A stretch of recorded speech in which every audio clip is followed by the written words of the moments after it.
Le lendemain de notre premier échange, je retrouvais Michel dans le laboratoire de Wigner. Il me laissa observer un instant le système du môle, attendant que je me prononce sur ce qu'il était pour moi. Je finis par m'essayer à dire que le môle était tout, qu'en dehors de lui, il n'y avait rien, strictement rien, et pas même le fameux parc similaire à celui où nous nous étions rencontrés, avec une vue sur l'extérieur du môle. Il y avait dans ce parc, disait-on, un vieil homme qui passait ses journées assis sur un banc, à observer le môle de l'extérieur.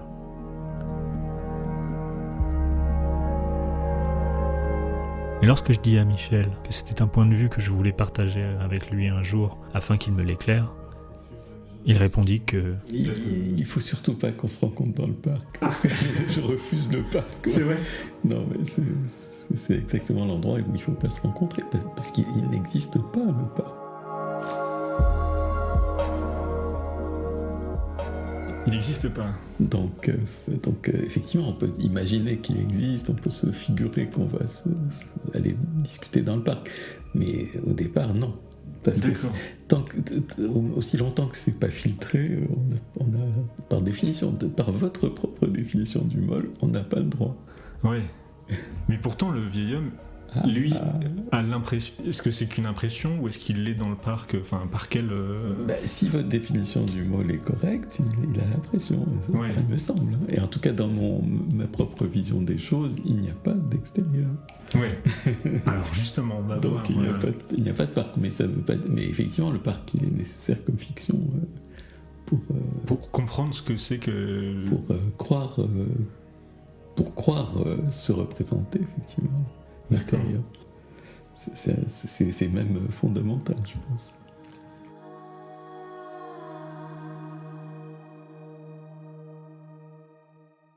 Bonjour à toutes et à tous, et bienvenue dans Ces réalités entre deux.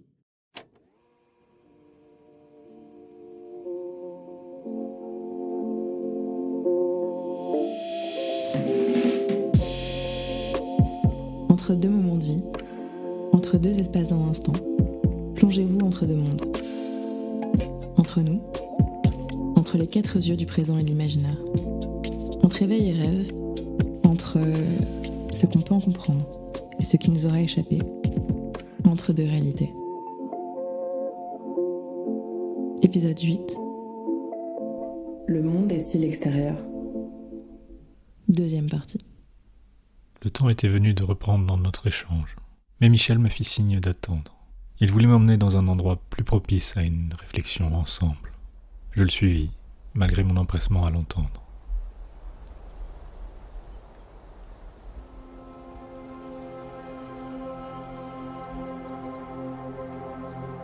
On était en été.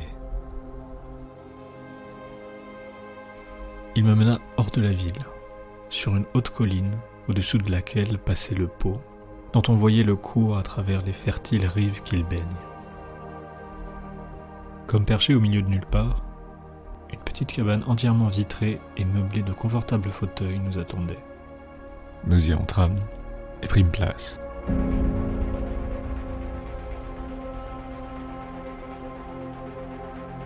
La vue y était subjugante. Dans l'éloignement, l'immense chaîne des Alpes couronnait les paysages. Les rayons du soleil levant rasaient déjà les plaines, et, projetant sur les champs par longues ombres les arbres, les coteaux, les maisons, enrichissaient de 1000 accidents de lumière le plus beau tableau dont l'œil humain puisse être frappé. On eût dit que la nature étalait à nos yeux toute sa magnificence pour en offrir le texte à nos entretiens. Ce fut là qu'après avoir quelque temps contemplé ces objets en silence, je repris ma question et Michel me parla ainsi. Mais alors la question qui vient pour un non-physicien face à ça, c'est par rapport à toute cette expérience qu'on peut avoir, déjà sur quoi porte notre expérience ou les prédictions, et si c'est ni extérieur ni intérieur, qu'est-ce qui est considéré comme réel? Est-ce qu'on peut encore parler de réalité extérieure, enfin de réalité tout court? Alors voilà. Donc de quoi on pourrait retraduire votre question? Ok, il y a expérience et il y a pari sur l'expérience. Mais de quoi est l'expérience? On a l'expérience de quoi ? Et on a une expérience qui est justement structurée par une noèse, qui vise donc ce que Husserl appellerait un noème. Un noème qui est un concept-objet. Mais pour qu'on puisse se dire, ok, ce concept d'objet peut très bien converger vers une sorte d'horizon qui serait celui d'un objet, un vrai objet cette fois, pas juste un concept d'objet ou une approche d'objet. Il faudrait que ces noèmes aient des propriétés qu'ils n'ont pas en physique quantique. Il faudrait qu'ils aient une forme de cohérence, d'identité, d'individualité, etc., qu'ils n'ont pas. Et donc, qu'est-ce qu'on vise ?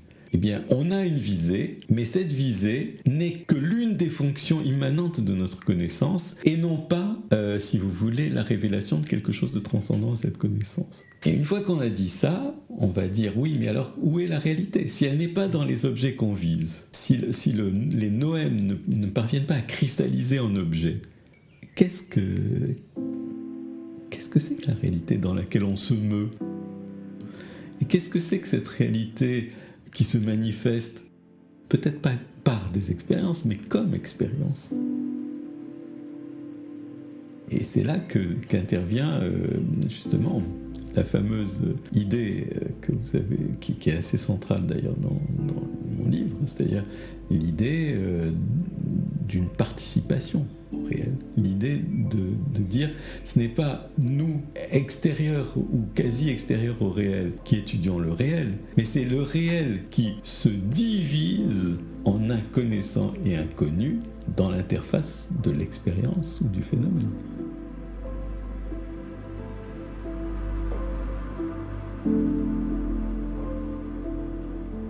Oui, c'est une co-création, pas d'une histoire d'un réel extérieur entre plusieurs scientifiques, mais une co-création de ce qui est observé entre l'observateur et le réel. Voilà, c'est-à-dire que le phénomène est par lui-même une fonction de distanciation.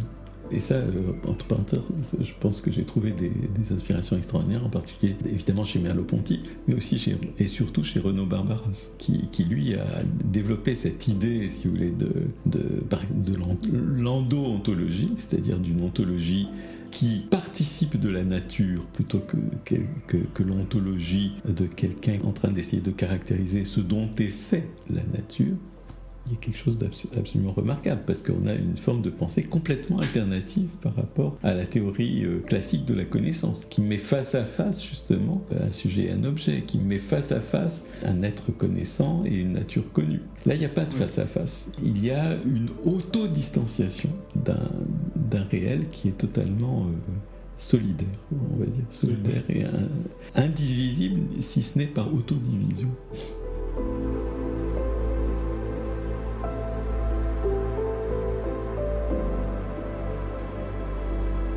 Au chapitre 3 de votre livre, vous parlez de Renaud Barbaras.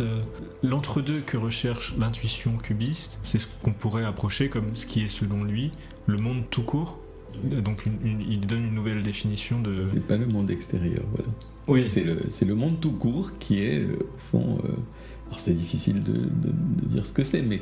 Vous en parlez en termes d'expérience et promesses d'expérience. Exactement, voilà, c'est ça. Parce qu'au fond, quand on dit, par exemple, si je dis le monde me dépasse, je vais pas, oui, je suis anti-réaliste, oui, mais je reconnais que le monde me dépasse. Et là, vous pouvez dire, mais alors, il est retombé dans le réalisme. Oui, c'est là qu'on aurait envie de se dire qu'il y a un paradoxe. Alors que... Il n'y a pas de paradoxe pour une bonne raison, c'est qu'il y a deux choses différentes. Il y a deux plans différents à distinguer. Le premier, c'est le plan de l'expérience elle-même. L'expérience, elle n'est pas forcément celle de quelqu'un. En tout cas, elle ne devient celle de quelqu'un que si elle s'est cristallisée et si vous voulez, réfléchie. Oui, c'est une potentielle expérience, pas un agent en particulier. L'expérience présente, elle n'a pas de propriétaire. On ne se sent propriétaire de sa propre expérience qu'au moment où on s'est réfléchi. On dit, ah oui, mais regarde, cette expérience, elle est obtenue à partir d'un certain point de vue, donc elle est localisée. Cette expérience, elle s'achève à peine elle est née, donc elle est seulement maintenant. Vous voyez, elle est ici, elle est maintenant. Cette expérience, elle est liée à tout un passé. Et ce passé, c'est celui de mon passé. Donc il y a une sorte d'autobiographie qui se lie à cette expérience présente. Donc à ce moment-là, finalement, on cristallise et on réduit l'expérience présente à l'expérience présente de quelqu'un. Mais ce quelqu'un, c'est un être fini, puisqu'il se situe justement ici, maintenant, en un lieu, dans une ville, dans une petite planète, du fin fond de l'univers, etc. Donc c'est un être extraordinairement fini. Et là, il se dit, ce sujet de l'expérience qui s'est auto-constitué par, au fond, restriction de cette expérience à cette petite histoire, à ce petit lieu, à ce petit temps, etc., il prend conscience aussi que des surprises l'attendent. Il ne peut pas tout prévoir et il va être surpris dans les minutes qui viennent par ce qui va se passer. Donc il est fini et le monde le dépasse. Ce sujet. Mais le monde ne dépasse pas le champ de l'expérience possible. S'il dépassait le champ de l'expérience possible, on pourrait dire qu'il est extérieur. Donc il me déborde en tant que petit individu, mais il ne m'est pas extérieur au sens où je suis coextensif à cette expérience qui lui est propre. Et de ce point de vue-là, on a l'impression qu'on pourrait presque arriver à faire de ce rapport-là au monde une psychologie ou une psychanalyse du physicien. Parce que, bon, déjà, il y a cette fuite dont on parlait tout à l'heure, la tendance du physicien, vous citez Michel Henry, vous dites, oui. qui dit se tourner contre la vie, c'est s'éprouver soi-même de façon qu'on souffre d'être ce qu'on est, oui. À savoir cela qui s'éprouve soi-même. Donc il y a cette fuite vers l'extérieur qui est le rêve du physicien, et en même temps, on est dépassé par le monde quand on essaye de se concentrer sur cette expérience à l'échelle subjective. Oui. Donc il y a une... Oui, mais regardez, d'accord, d'après Michel Henry, je souffre de fuir cette vérité que je suis, celui qui s'éprouve lui-même. Mais qu'est-ce que je fais si je ne fuis pas ? Si je ne fuis pas, je me dis, ok, moi je participe du monde. Je suis pas une partie du monde au sens spatial, mais je participe du monde. C'est-à-dire que le monde est ma chair, si vous voulez. Si je me dis ça, à ce moment-là, j'ai l'impression, enfin, j'en retire la conclusion, que, au fond, à travers mon expérience d'auto-épreuve, j'ai donné un coup de sonde dans la vraie nature du monde. Le monde est possibilité d'auto-épreuve. Là, je fais du Merleau-Ponty plus Barbaras à ma sauce, hein. Mais c'est exactement ça. Le monde est possibilité d'auto-épreuve, possibilité d'auto-scission, de façon à pouvoir créer un creux, le creux du désir et du mouvement, comme le dit Barbaras. Et ça, c'est la nature du monde. Donc, en me connaissant moi-même, en ne me fuyant pas moi-même, j'ai donné un incroyable coup de sonde dans la nature du monde. Et maintenant, je sais ce que c'est que le monde. Le monde n'est pas extérieur, le monde est auto-épreuve. Et ça peut paraître extrêmement esselant. Esselant, vous pensez que... non, au contraire, ça veut dire qu'au fond, ma nature est la nature de tout. mais parce qu'il y a deux manières, au fond. Comment voulez-vous savoir ce qu'est le monde ? Il y a deux façons. Soit vous dites, ok, je vais aller sonder ce qu'il est en prenant des distances vis-à-vis de moi-même et en allant chercher quelque chose. Mais c'est ce qu'ont fait les scientifiques, hein, en croyant qu'ils allaient dévoiler la nature du monde extérieur. Et qu'entre autres, la nature du monde était d'être extérieur. Alors, ils l'ont fait très bien pendant un certain temps, et puis à un moment, ça a coincé. C'est en physique quantique, et un peu en relativité déjà, que ça a coincé. Donc on se dit, ok, est-ce qu'il y a une autre façon de concevoir les choses ? Eh bien, en rapatriant, en évitant la fuite de Henry, hein, en rapatriant notre pensée métaphysique sur nous-mêmes. Et une fois qu'on a fait ça, on se voit non pas comme une espèce de planeur extérieur au monde, mais on se voit comme une espèce de nageur participant du monde. Oui, qui se fond complètement plus comme un poisson dans l'eau que comme un oiseau au-dessus de l'océan, si vous voulez. Mais c'est plus qu'un poisson dans l'eau, c'est parce que il faut se concevoir un poisson qui serait constitué d'eau. C'est presque ça, hein, mais pas tout à fait. Oui, il n'y a plus de frontières. Il n'y a plus de frontières. Un poisson qui serait constitué d'eau et l'eau qui serait constituée du poisson, si vous voulez. Et à ce moment-là, si vous voulez, le poisson, s'il se met à, disons, à étudier sa propre expérience, il se dit, mon expérience, ce n'est pas un accès indirect à quelque chose qui m'est étranger. C'est une auto-révélation de ce monde dont je suis partie prenante. Donc voilà, la fameuse auto-épreuve de Michel Henry, c'est la nature du monde. C'est pas la nature seulement de moi ou de vous, c'est la nature du monde. Maintenant, alors bon, il faut dire que il faut être prudent, hein. C'est juste une hypothèse ontologique alternative. C'est pas une conclusion certaine et définitive. C'est une hypothèse ontologique alternative qui est nettement plus affine, si vous voulez, à cette physique participative qu'est la physique quantique, que la vieille métaphore de la dualité sujet-objet, de la dualité entre le connaissant et le monde, etc., etc. Et comme il se trouve qu'elle est aussi plus affine à notre expérience vécue, qu'elle est plus affine à ce qui permet de ne pas tomber dans les paradoxes, par exemple, de la conscience. Le problème difficile de la conscience, c'est l'expression de David Chalmers. David Chalmers, c'est un philosophe australien, je crois. Donc il dit simplement, vous pouvez indiquer toutes les fonctions de la conscience que vous voulez, vous ne pourrez jamais élucider à la fois le comment et le pourquoi de ce fait élémentaire que cela fait quelque chose d'être cet être qui possède toutes ces fonctions. C'est-à-dire, on éprouve quelque chose. On ne se contente pas de réaliser les fonctions. Vous voyez, par exemple, quand on dit que des machines, des robots, des intelligences artificielles peuvent avoir une conscience artificielle, eh bien, en fait, on leur attribue ce qu'on peut appeler les fonctions de la conscience. Mais quid de l'expérience vécue, quid de se sentir conscient, quid? On n'en sait absolument rien. On n'a absolument aucune idée parce qu'il faudrait être eux pour savoir s'ils sont conscients dans le sens maximal ou pas. Du coup, l'attribution d'une conscience maximale, c'est-à-dire incluant l'expérience vécue, ce que cela fait d'être quelqu'un à quelque chose, c'est une question sans issue. On ne peut pas savoir.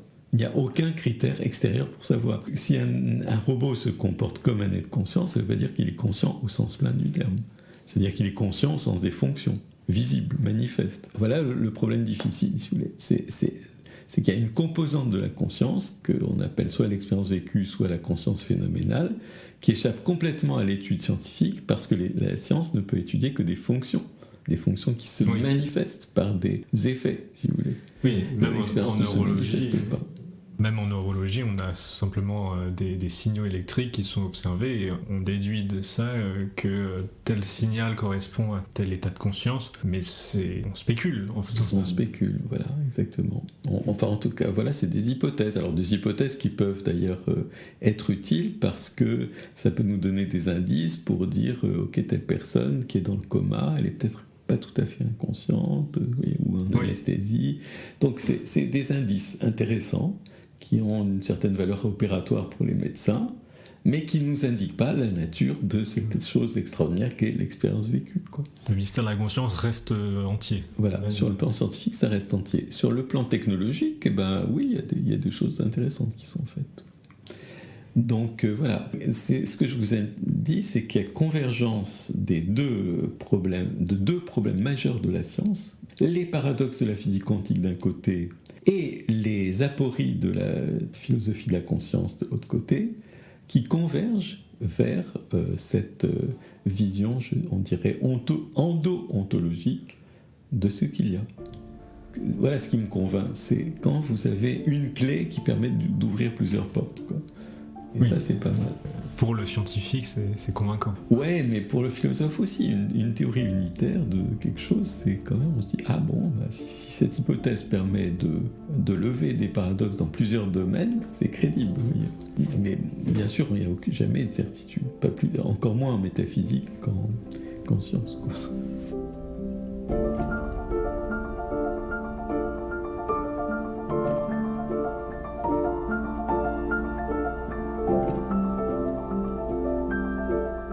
Pour revenir à ce qu'on disait sur sur ce rapport à l'expérience. Comme on parle de vécu et d'expériences qui nous permettent de dire certaines choses dans le présent, Oui. on aurait tendance à dire dans ce cas-là que tout ce qu'on peut dire de notre histoire ou toute explication cosmologique qui fait appel à une temporalité à très grande échelle Oui. serait forcément spéculative. En fait, on a l'impression qu'avec ce rapport à l'expérience-là, on peut parler que du présent. Oui, mais le présent est gros de tout le reste. C'est ça qui est intéressant. C'est-à-dire qu'à partir du présent, on peut voir tout le reste. Et c'est ce qu'on fait. Quand on parle de l'univers jusqu'au Big Bang, comment on fait ? C'est parce qu'on a des données qui ont été enregistrées, admettons, même si on ne va pas jusqu'au présent absolu, qui ont été enregistrées depuis 1965 avec Arnaud Wilson et Penzias, hein.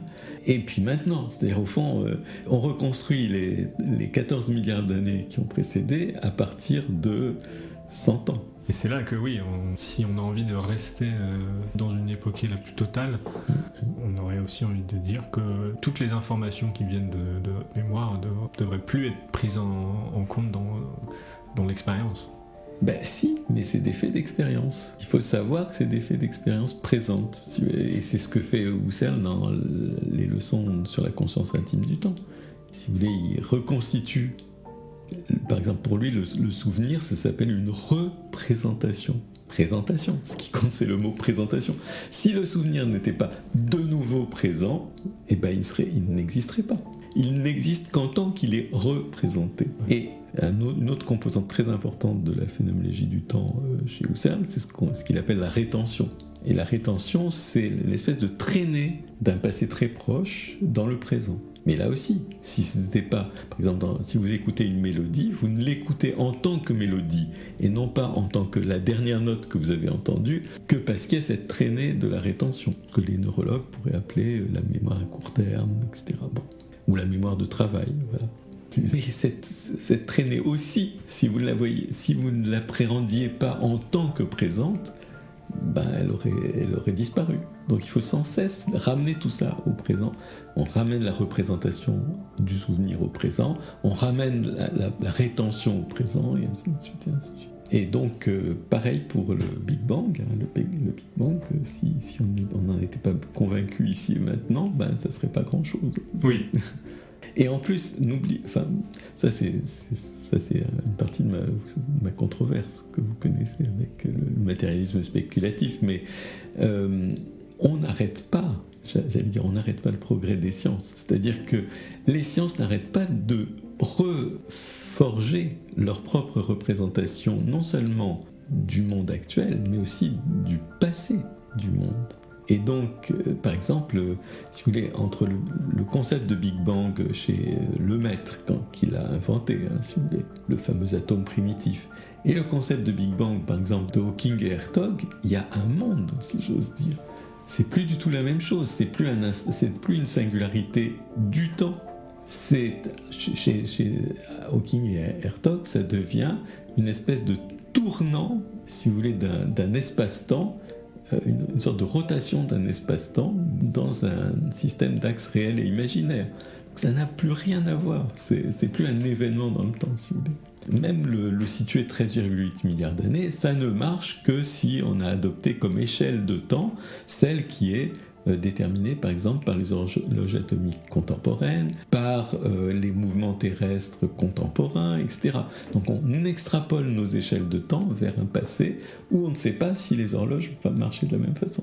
Oui, c'est renversé, c'est le Big Bang de Hawking et Hertog, c'est un événement qui est à partir de nous, tandis que le Big Bang de Lemaître, c'est une origine de l'univers qui mène à nous. Exactement, ouais, absolument, ça aussi c'est important. Chez Hawking et Hertog, c'est exactement ça. C'est une rétroprojection à partir de nous. Et c'est seulement comme ça qu'on peut sélectionner les lois de la nature qui vont aboutir à nous. Là, il y a une sorte de cercle d'autoconsistance qui est complètement différent de cette histoire linéaire où il y a un début et puis nous. Donc vous voyez, même le concept de Big Bang, il n'arrête pas d'évoluer et il va évoluer encore. Et donc, il ne faut pas le prendre à la lettre, quoi. Oui. Voilà.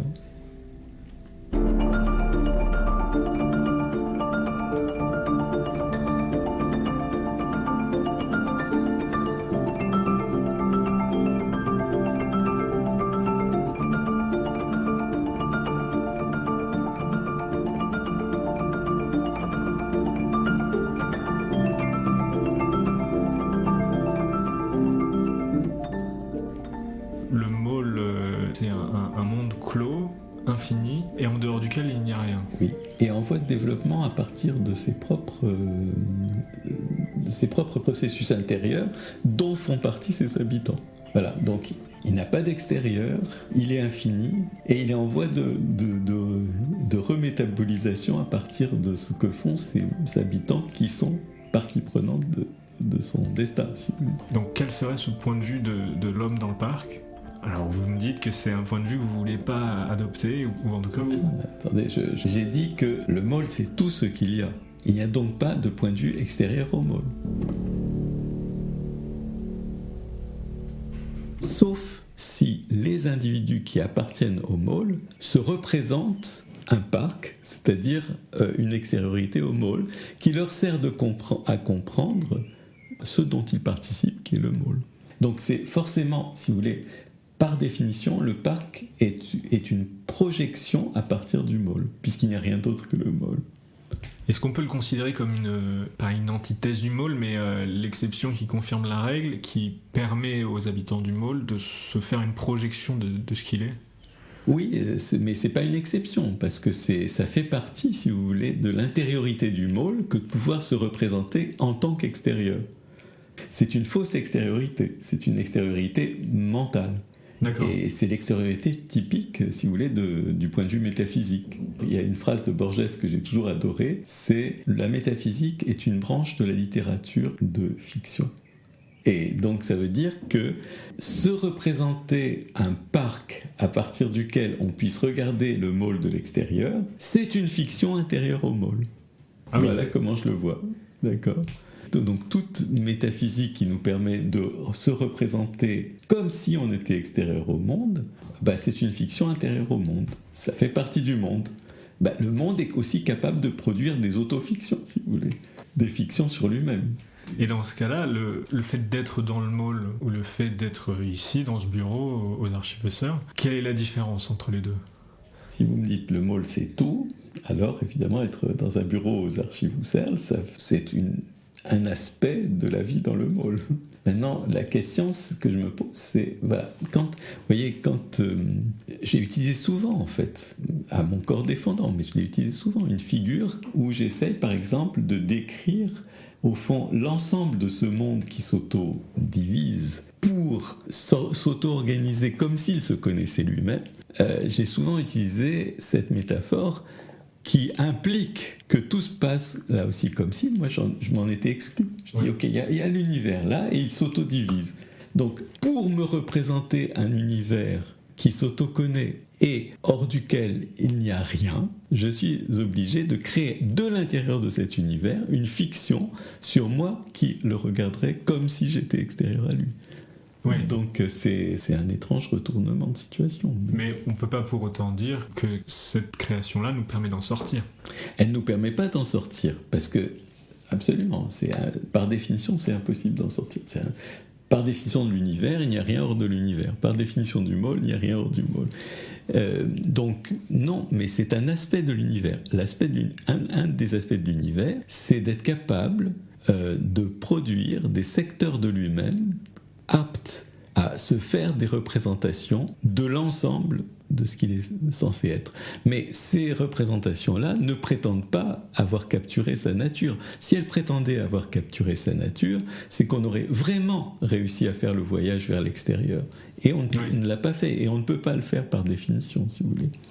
Donc si vous voulez, quel rôle peuvent jouer ces fictions, justement, qu'on se forge, ces métaphysiques expérimentales qu'on met en place, eh bien, ça a le rôle de dessiner des aspects de ce que c'est d'habiter l'univers, ou d'habiter le môle, si vous voulez.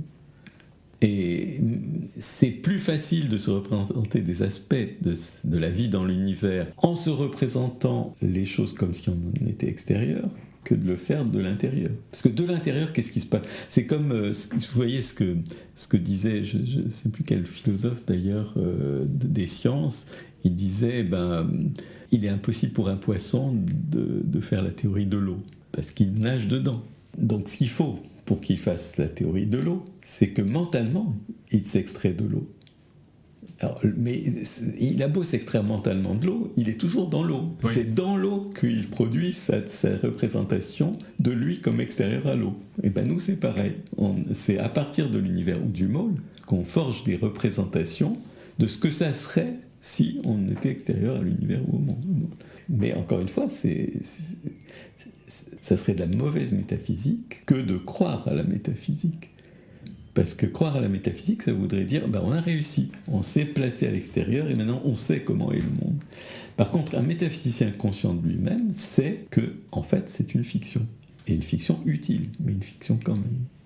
Oui, les fictions utiles, c'est ce que Nietzsche parlait de tous les concepts comme étant des fictions utiles, et en particulier le concept de l'unité. Exactement. Oui. Et c'est un peu autour de cette idée-là que j'ai réfléchi au problème du môle, qui cherche à concevoir un univers qui comprend tout un peu à la manière dont les systèmes physiques ou les théories physiques ou philosophiques essayent d'expliquer la réalité. Absolument. Mais imaginez un habitant du môle qui se contenterait d'explorer le môle.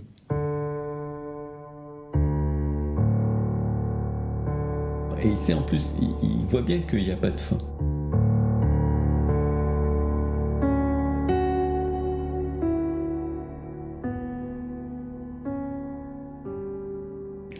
Il voit qu'il n'y a pas de fin, c'est-à-dire qu'il a parcouru toute sa vie les couloirs et les pièces, et il n'a pas trouvé de butoir, il n'a pas trouvé de mur. Eh bien, à partir de cette absence de butoir, il peut construire fictionnellement le concept d'un môle infini. Mais lui, en tant qu'être fini, n'a pas pu aller jusqu'à l'infini. Vous voyez. Il ne peut pas se le représenter. Il ne peut pas se le représenter, il ne peut pas en avoir de certitude, etc., etc. Et pourtant, c'est tentant. S'il n'a jamais rencontré d'obstacles, il va dire « Ok, mais alors finalement, j'habite un môle infini. » Oui. Donc c'est à ce moment-là qu'il prend la position du parc, comme vous dites. Cette position extérieure. Mais il sait bien que ce n'est là qu'une construction. Une construction qui peut toujours être mise en cause, parce qu'au fond, il n'a pas tout exploré, il ne sait pas tout, il a pas... Même s'il a une raison, parce que ça aussi, je pense que les métaphysiciens réalistes standards, ils insistent beaucoup sur le fait qu'ils ont confiance dans le pouvoir de la raison. Par exemple, l'habitant du môle peut trouver des bons arguments pour penser que le môle est infini. Un peu à la manière dont Kant, vous savez, quand il parle des antinomies, il y a des arguments en faveur d'un univers infini. Mais justement, il y a une antinomie, et la raison finit toujours par se contredire elle-même dans ses spéculations. La raison n'est pas un instrument de sortie de notre finitude. Elle est une partie de notre finitude. De même que le parc n'est pas un instrument de sortie du môle, mais elle est une partie du môle. Il est une partie du môle, si vous voulez.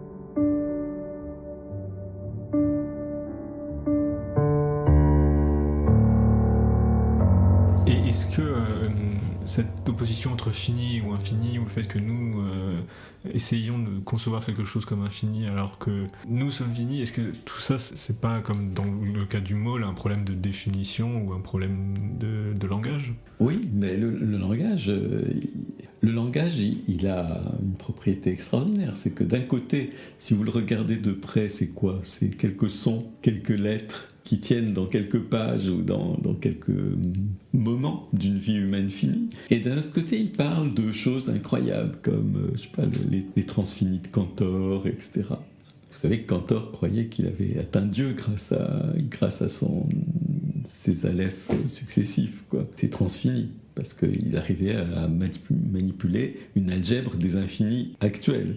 Donc, avec quelques petits symboles comme ça, finis, on pense effectivement voyager dans quelque chose qui nous dépasse totalement. C'est totalement enivrant. La joie de la spéculation rationnelle, c'est ça, c'est qu'on croit dépasser notre finitude.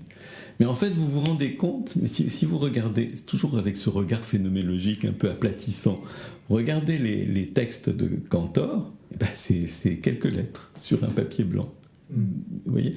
Donc, qu'est-ce qui fait que Cantor était comme ça il avait l'impression qu'il avait découvert quelque chose d'extraordinaire, beaucoup plus, qui le dépassait de beaucoup. Mais c'est qu'il avait, si vous voulez, ce que j'aime appeler le vertige de l'appel de sa propre visée. Et donc, il était en quelque sorte emporté par sa propre visée, qu'il avait mis en place symboliquement. Et du coup, il prenait l'appel de sa propre visée pour une réalité extérieure à la visée. Donc il me semble que c'est pareil à chaque fois. C'est-à-dire quand vous croyez que vous voyez l'univers dans sa totalité, en fait, c'est une visée interne à l'univers. Quand vous croyez que vous voyez les choses à partir du parc et vous voyez le mall dans sa globalité, ce n'est qu'un rêve fait par un habitant du mall. Oui. Et c'est une critique qu'on peut faire souvent aux scientifiques ou même aux métaphysiciens. Ouais. Cette tendance à avoir une conclusion avant de faire des expériences et de chercher toujours à démontrer quelque chose qu'on a a priori postulé et qui fait qu'en fait on a l'impression que les expériences et tout ce qu'on essaye de démontrer est un cercle vicieux. Oui, tout à fait. Alors effectivement, les scientifiques, quand ils ont une théorie, la théorie a des conséquences potentiellement infinies. C'est ce que remarquait Popper d'ailleurs. La théorie, elle vous dit plein de choses. Selon que vous vous mettrez dans telle situation, avec telle condition initiale, etc., vous aurez des conséquences différentes. Donc elle est grosse d'une infinité de conséquences. Mais l'expérience elle-même est finie. C'est-à-dire qu'on fait un certain nombre d'expérimentations et on ne peut pas aller au-delà. Du coup, comme le disait Popper aussi, on ne peut pas confirmer une théorie, c'est impossible. Tout ce qu'on peut faire, c'est éventuellement la réfuter. C'est-à-dire qu'à un moment donné, parmi cette infinité de conséquences, on démontre qu'il y en a une qui ne colle pas avec la théorie. Et on dit, mais donc la théorie, elle ne marche pas. Par contre, on ne pourrait pas, si la théorie marchait toujours, on suivrait, on dit ok, elle marche. Est-ce que c'est une preuve de sa validité ? Non, parce que le nombre d'expériences faites est fini et le nombre de conséquences de la théorie est infini. Donc pour l'instant, aussi longtemps que l'infini n'a pas été atteint, on n'a pas de preuve définitive de la validité de la théorie. Ça, c'est la grande découverte un peu provocatrice de Popper en philosophie des sciences. Il disait souvent la science n'atteint pas la vérité, elle ne fait que s'éloigner de l'erreur. Et alors, est-ce que ça fait que le seul moment réellement fécond en science, c'est le moment des changements de paradigme ? Oui, c'est vrai. Enfin, vous avez vu que les scientifiques sont souvent mécontents quand ils voient que les expériences corroborent toujours, par exemple, le modèle standard de la physique des particules. Ça les irrite beaucoup parce qu'ils ont l'impression qu'ils ne sortent pas de là. Ils savent qu'il y a des insuffisances dans le modèle, mais il n'y a rien qui vient contredire le modèle. Donc, ils attendent qu'il y ait une réfutation avec impatience. Parce que ça serait un moment de découverte, un moment de fécondité. Oui. Ça permettrait d'avoir une forme de créativité nouvelle, renouvelée. Exactement. Par rapport aux interprétations. Voilà, il y aurait des nouvelles prédictions, on serait guidé vers de nouvelles expérimentations, donc ça revivifierait l'ensemble du processus.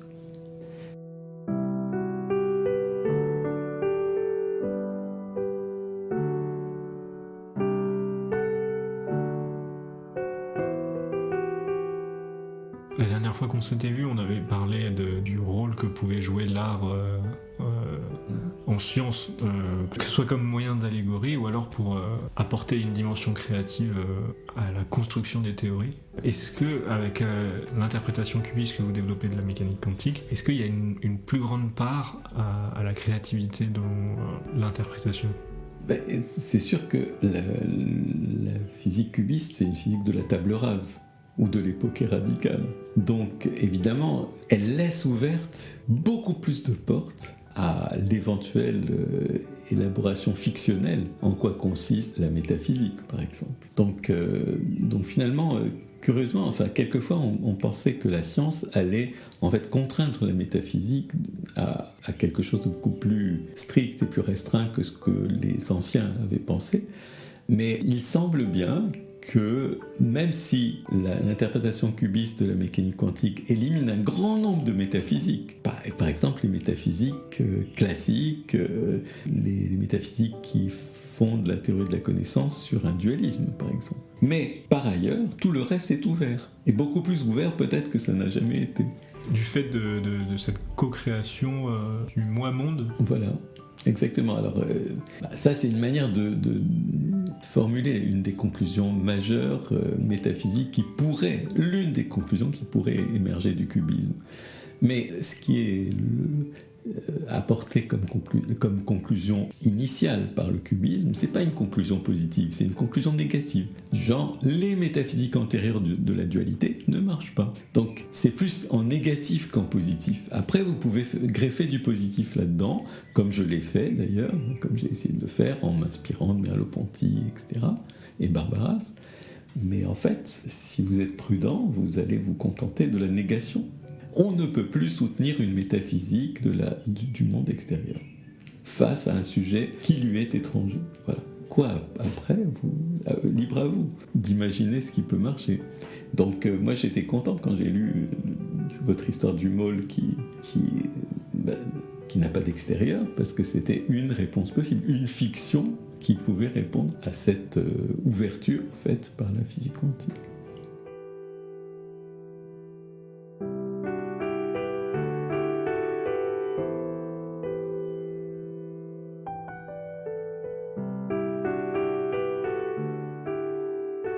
Vous pouvez me parler un peu de l'écosophie que vous esquissez brièvement tout à la fin de votre livre? Oui, écoutez, c'est juste si vous voulez, pour montrer que cette idée d'un réel qui ne serait pas une chose complètement extérieure à nous, ou un grand objet, comme on le dit souvent, mais plutôt, justement, au fond, ce dont nous participons.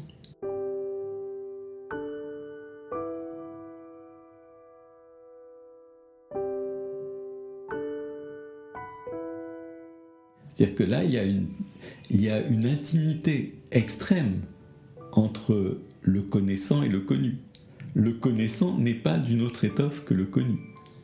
Et du coup, si vous voulez, l'environnement n'est plus une planète qui nous serait extérieure.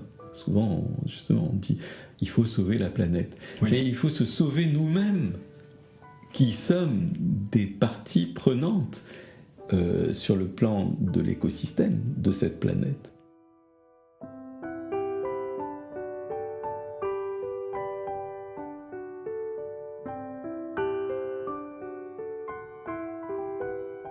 C'est sur nous aussi que ça repose, et c'est parce que nous en sommes totalement partie prenante.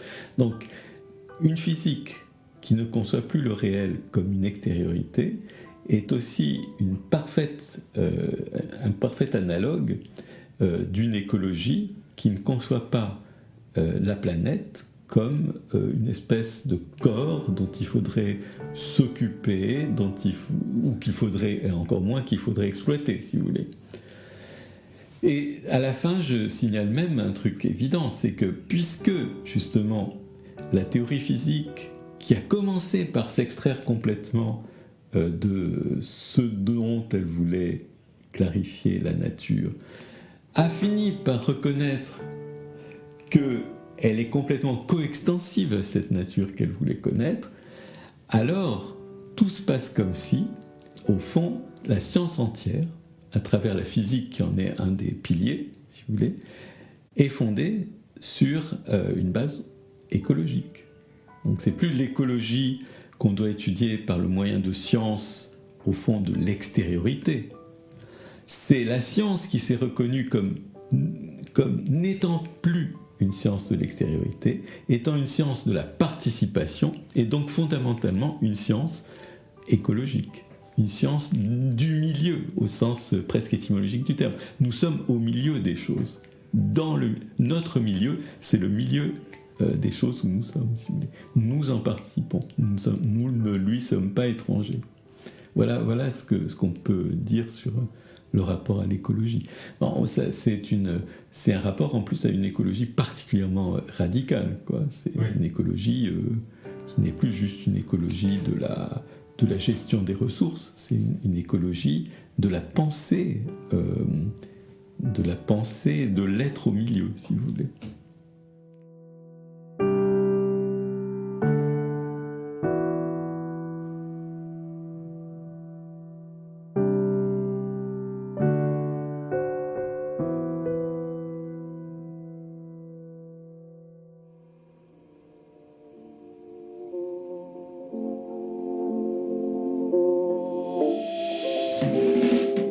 C'était un épisode de Réalité entre deux.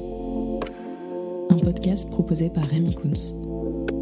Présenté par Marc. Avec les voix et récits de Louise Dewey et Michel Bilbal. Soutien technique de Vagram Agami et du Studio du Moulin.